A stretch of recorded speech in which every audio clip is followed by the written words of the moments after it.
I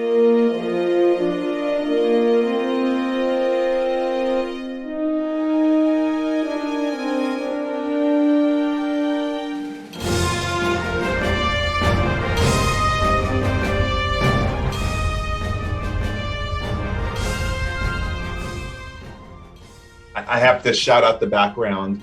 This guy in Britain in United Kingdom had done what I think is the most ultimate living room ever. I think that's his in the background. Amazing.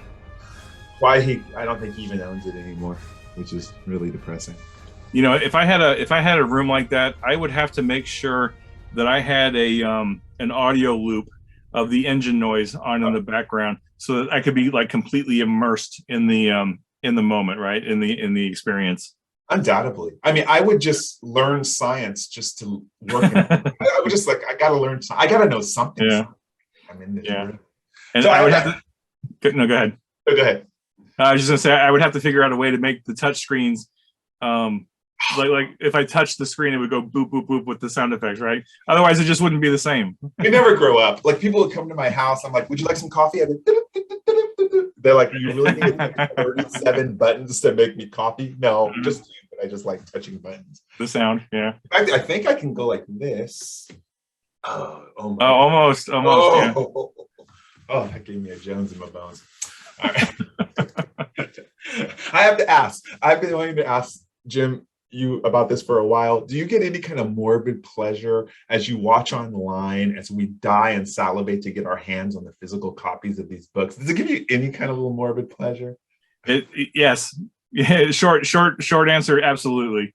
There are plenty of times, like being the program manager and the line editor for this game, I'm usually the primary eyes on everything, right? And you know, this is a part-time job for me, so I work a lot of late nights. And also because I am the program manager and the line editor, there aren't that many people who see it once it's all together, right? Like the layout people will see it, and then the proofreader sees it, and then it's me. Because like, you know, you writers, like you guys do great jobs, but you're working on specific chunks of the book, right? And then I get all of it and I edit it and then clean it up and make all the modifications I need to make to it. So there are plenty of times where I'm working on a book, and I just know I get that vibe of like, this is awesome. I can't wait for the fans to get it, and like sometimes I'll drop a mention, or like you guys know it, or the fans know it's coming, but I can't talk about it, and it's like, oh, they're talking about the book, and I want to say something, I want to drop a hint, I want to drop a screenshot or something, but I can't. So it's like, on the one hand, I'm frustrated, but then on the other hand, I'm like gleefully, you know, rubbing my hands like, oh, I can't wait for you to get this thing in your hands. And like, especially with Shackleton, man, I had worked on Shackleton for so long, and I was so sick to death of looking at the PDFs of it that I was like, you know, it was like Christmas time. It was like, I have a gift for tens, hundreds of thousands of people out there in the world, and I can't wait for this gift to get in your hands, because I want to see what you, like, it's like Christmas, you know, I know you don't celebrate Christmas necessarily, but like when you give a gift to somebody, like, you know what it is, and you can anticipate what their reaction is going to be, but you don't really know until they actually open it, right? And well, so, I like, personally was seething with jealousy as online people are like, I got my book, and I'm sitting here like, California with our slow distribution issues. Yeah. When I finally got it, I just sat on the couch and hugged it before even opening it out of the plastic. Yeah. I'll stop, going on about this, but I will say that that is one of the unexpected side benefits of doing this whole gig, is that connection with the fans, and knowing that like what I'm working on at 2 o'clock in the morning or 3 o'clock in the morning or whatever it is, that it's going to be met with such joy. Like, there's so much anticipation for every new release that comes out, and I just know that there's going to be excitement around everything that we do. So far, because the fans are so great, and they're so appreciative of the stuff that we're putting together. So it keeps me going. Yeah, and I know it puts pressure on you too. Good, because if we're suffering, you should too, because that means the quality of the material has to be exceptional, or we're going to talk about you. I think I'm going to stand behind. We're talking about the Gamemasters guide today. Again, I'm Michael Dismuke, continuing. This is continuing conversations. We talk about everything Star Trek Adventures. We're with Jim Johnson. As he said, he's the project manager. And today we're wrapping up the final chapter of the Gamemasters guide, which to me is I have to say, Yeah, it might be my favorite. It might be my favorite. My second favorite is chapter 5 now, but chapter 7 is going to be my favorite. And what's cool about it is, again, as you said, this book is a collection of fan talk. It really is. It's a book of what questions they had, what people wanted to add. I had the privilege to work with a lot of other talented writers like Al Spader, Aaron Paulier, Fred Love on things we did in our game, Homebrew, that we dragged in here. And so chapter 7 talks about a lot of these optional rules. So why don't you open it up for us, chapter 7.1, Jim? Yeah, I mean, so chapter 7.1 just starts kind of like introduces all the optional rules that we're going to be dropping on.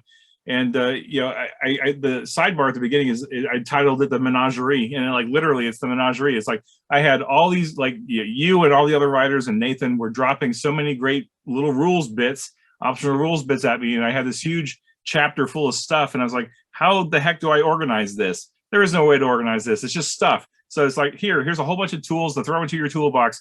Use the ones you like, ignore the ones you don't. Have fun. And so it was fun to edit it from that perspective. But so like to set it up, you know, Nathan, of course, has worked on a whole bunch of 2D20 versions of the game now for a whole lot of different genres and milieus and stuff. And I said, look, you know, you have an opportunity now to look at all those different games that you've designed over the last 4 years.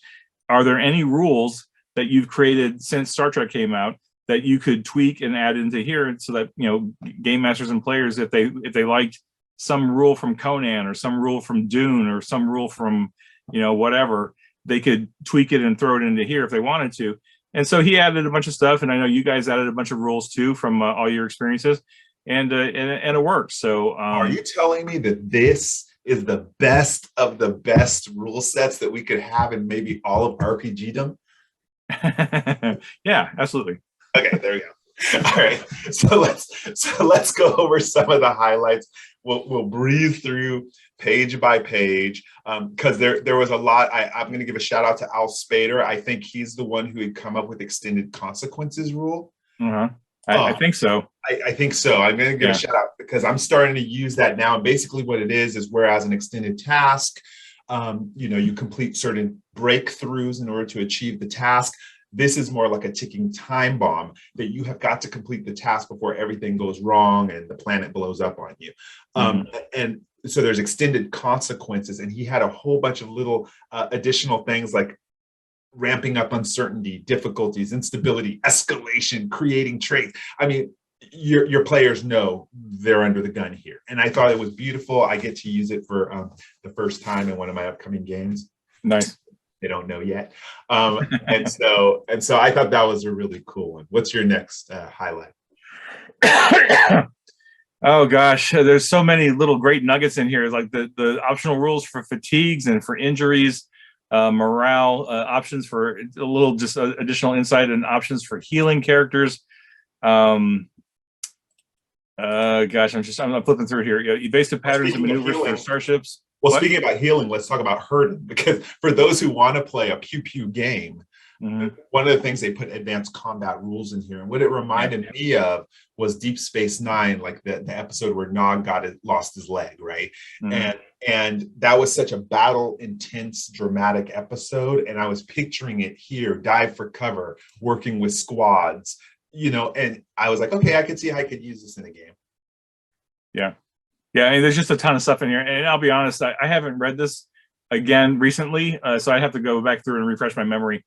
But I just remember that there's just so many cool things that you all were dropping in here. I was like, oh, I could use that. I could use that.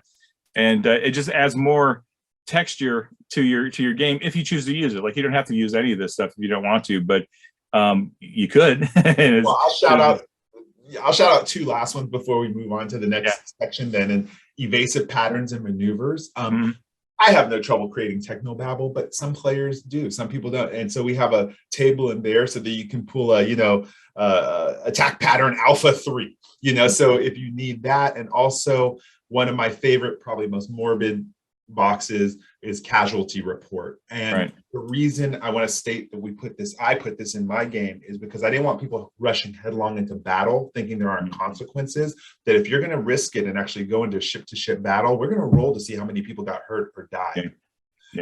And so that's an optional rule that got brewed up from different people on Facebook, and I started using it in my game and put it in here. So again, a lot of cool homebrew rules that you want to take a look at here if you're a new game master, or even if you're a player and want to ask your game master to start using these rules.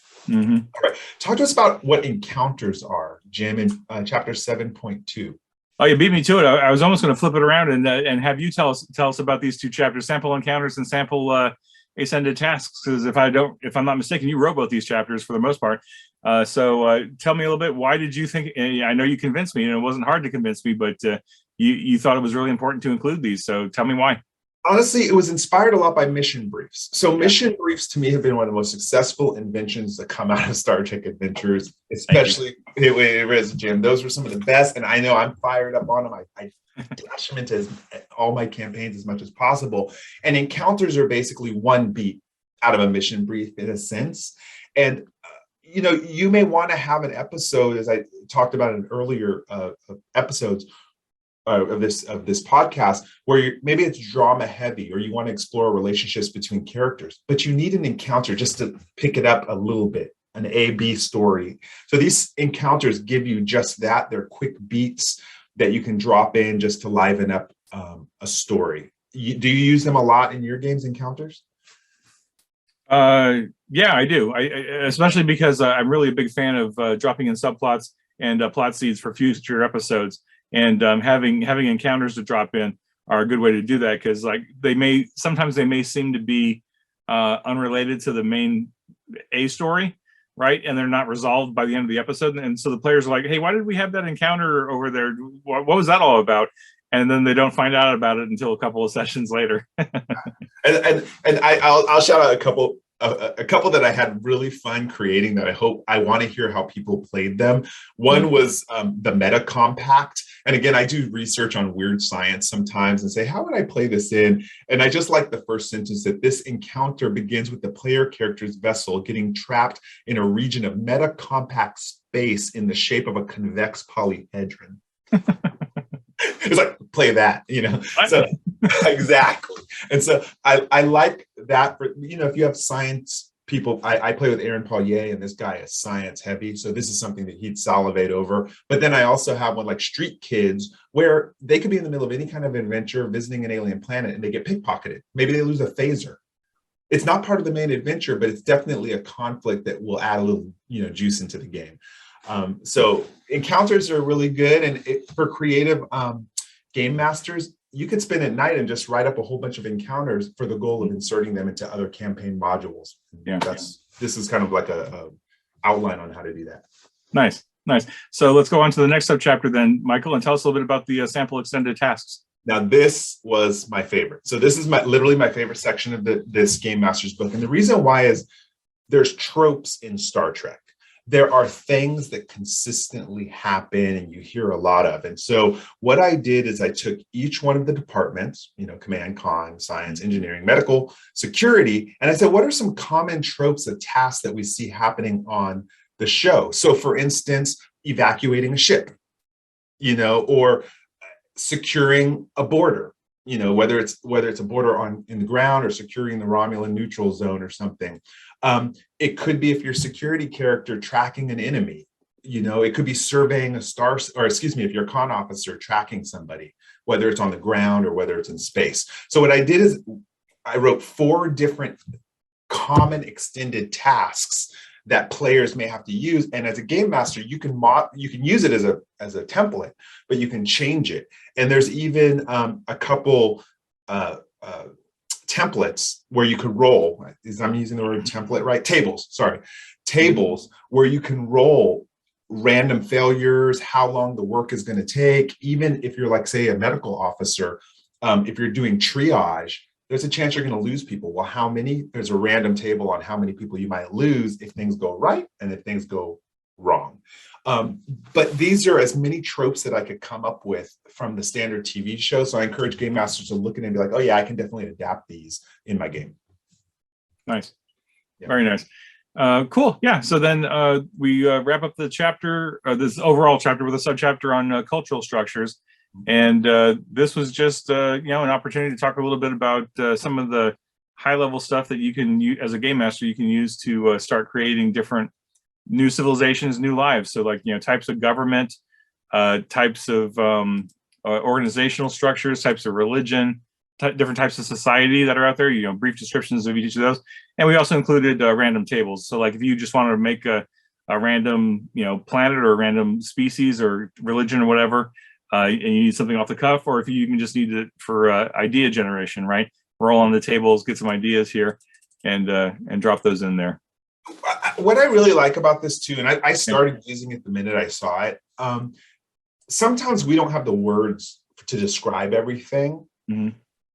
And there's nothing wrong if you're doing your homework as a game master and saying, hey, I want to explain to you, we're going to run across a society where the religion is henotheism. See, I'm even having trouble pronouncing it. Henotheism. Did I pronounce that right? Henotheism. You could actually, if you're doing this like over Discord, cut and paste the explanation in there or even read it out to people. And so to me, this was really nice when it came to both government types and religion types. Being able to have those descriptions here as a shortcut is really excellent work that was done. I think Al Spader wrote this chapter too, right? He wrote parts of it. Yeah, he wrote parts of it and I wrote parts of it. And ultimately it got cobbled together. But I think he wrote the first two pieces on governments and groupings of polities. And then I dropped in religion and societies. Well, he taught me the difference between confederation and federation. So hey, there you go. That's great. I was able to use it right away in a campaign, which was really cool. Awesome. So it doesn't matter. I think, again, the highlight as we wrap up, the Game Masters Guide, Jim, is whether you're a new Game Master coming into the game or whether you're a seasoned Game Master, there's things to refine you into being one of the best Game Masters your players are ever going to see, which I thought was really cool. What's your wrap-up takeaway from the Game Masters Guide, especially now we're a couple months into its release? Yeah, I think I'll give you two. The first one is, even if you are a Game Master new to Star Trek, this book will help you, because especially those first few chapters really ground you in the setting and in the game and what Star Trek is all about. So like, even if you're not feeling confident that you know enough of Star Trek to make it happen at the game table, I think just a core book and this book will probably give you enough to get through those first few episodes until you get a chance to do more research or whatever. The second thing is, I know technically I probably shouldn't say this, but no matter what game system you're using, this book will probably help you, especially because the first 5 chapters are really about Star Trek storytelling, Star Trek RPGing. Those first 5 chapters are really kind of system agnostic for the most part. I didn't intend it to be that way, but some of the feedback I've gotten from people who've pre-ordered the book were saying, wow, this is a really great resource, but I'm playing, I'm using Last Unicorn Games, or I'm using Decipher, or I'm using a homebrew, or whatever other version of whatever mechanical piece. But I found this book really valuable because the advice in it is so good that I can apply it to other Star Trek game systems or whatever. And I'm like, well, I didn't intend it that way, but you know what? If there's crossover appeal, then that's a win, right? That's a total win, because not only, obviously we're selling product, but like it actually helped you play your game better, even if it's not a Modiphius game. I don't care. I just want you to be having fun playing Star Trek in whatever format that takes, right? So, that makes me happy, because I know, when we started off recording this podcast just about the Game Masters Guide, I wrote the voice for a 13-year-old niece who now has started playing the game, and it hit mark there. I want to hear from Game Masters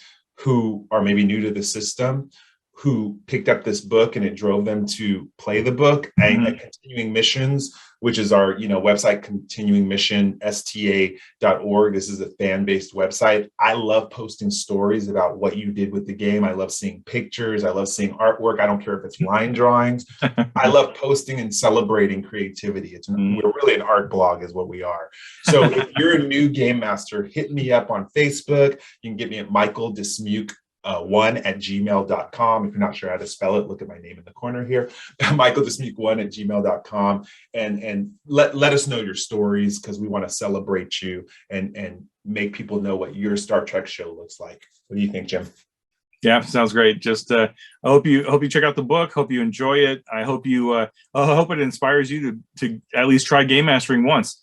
Try a one shot. Try a standalone adventure or something. Get your feet wet. Go with the basic mechanics and just go from there and have fun. And I hope it resonates with you somehow, some way. and I hope it's a benefit. So just have fun. All right, as per tradition, we got to shout out a game shop. And of course, I'm going to shout out Troy Mepian's game shop. And just so you know, Troy Mepian is one of our freelance writers at Modipius. He's also the best Romulan captain I've ever seen. He's captain of the USS Pioneer, which is our game, and it's an amazingly provocative story.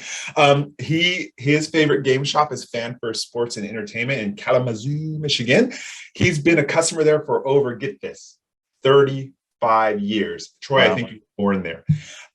He's run games there for over the years, and he hopes to run STA there as soon as he can round up enough players. So if you're in Kalamazoo and you want to play Star Trek Adventures, hit Troy up. He's Troy Mepians, and he's on Facebook. So you could always look for him there on the Star Trek Adventures Star Trek Adventures site on Facebook. What about you? Who do you want to shout out this time, Jim? Oh gosh, there's so many people. I think they don't. I know they don't get enough love because they're pretty quiet and they're working hard, but I want to send out a special shout out and thank you to all of the artists that have contributed art to Star Trek Adventures, not just the ones that Modifius has hired, but all the artists working for CBS, Viacom CBS, Paramount, everybody who's contributed Star Trek art in some way and fashion to the franchise that we've been able to incorporate into the books. Thank you, because I know you're not getting enough recognition, and I'm trying to correct that, but I'm still trying to figure out how the best ways to do that. And I know you're doing a great job because you are on Continuing Mission. You've reached out to a lot of the artists to interview them, which is fantastic. Please come more. I love interviewing all of them too. So if you want a little promo, we'll hook you up at Continuing Mission STA. Yeah. Sure.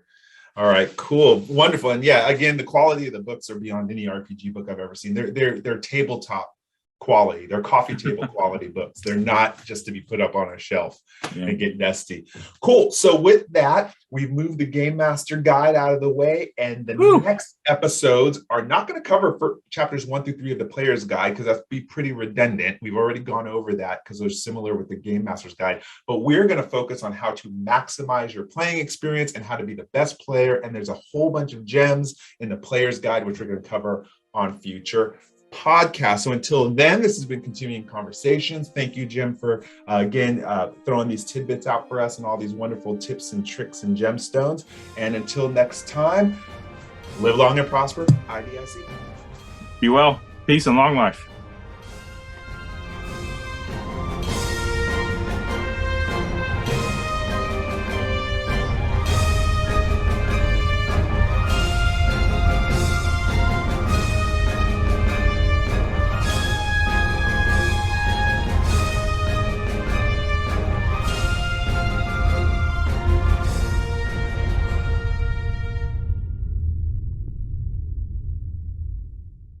This has been Continuing Conversations, a production of Continuing Missions. Learn more at continuingmissionssta.com. Produced by Studio Tembo. Learn more at studiotembo.com.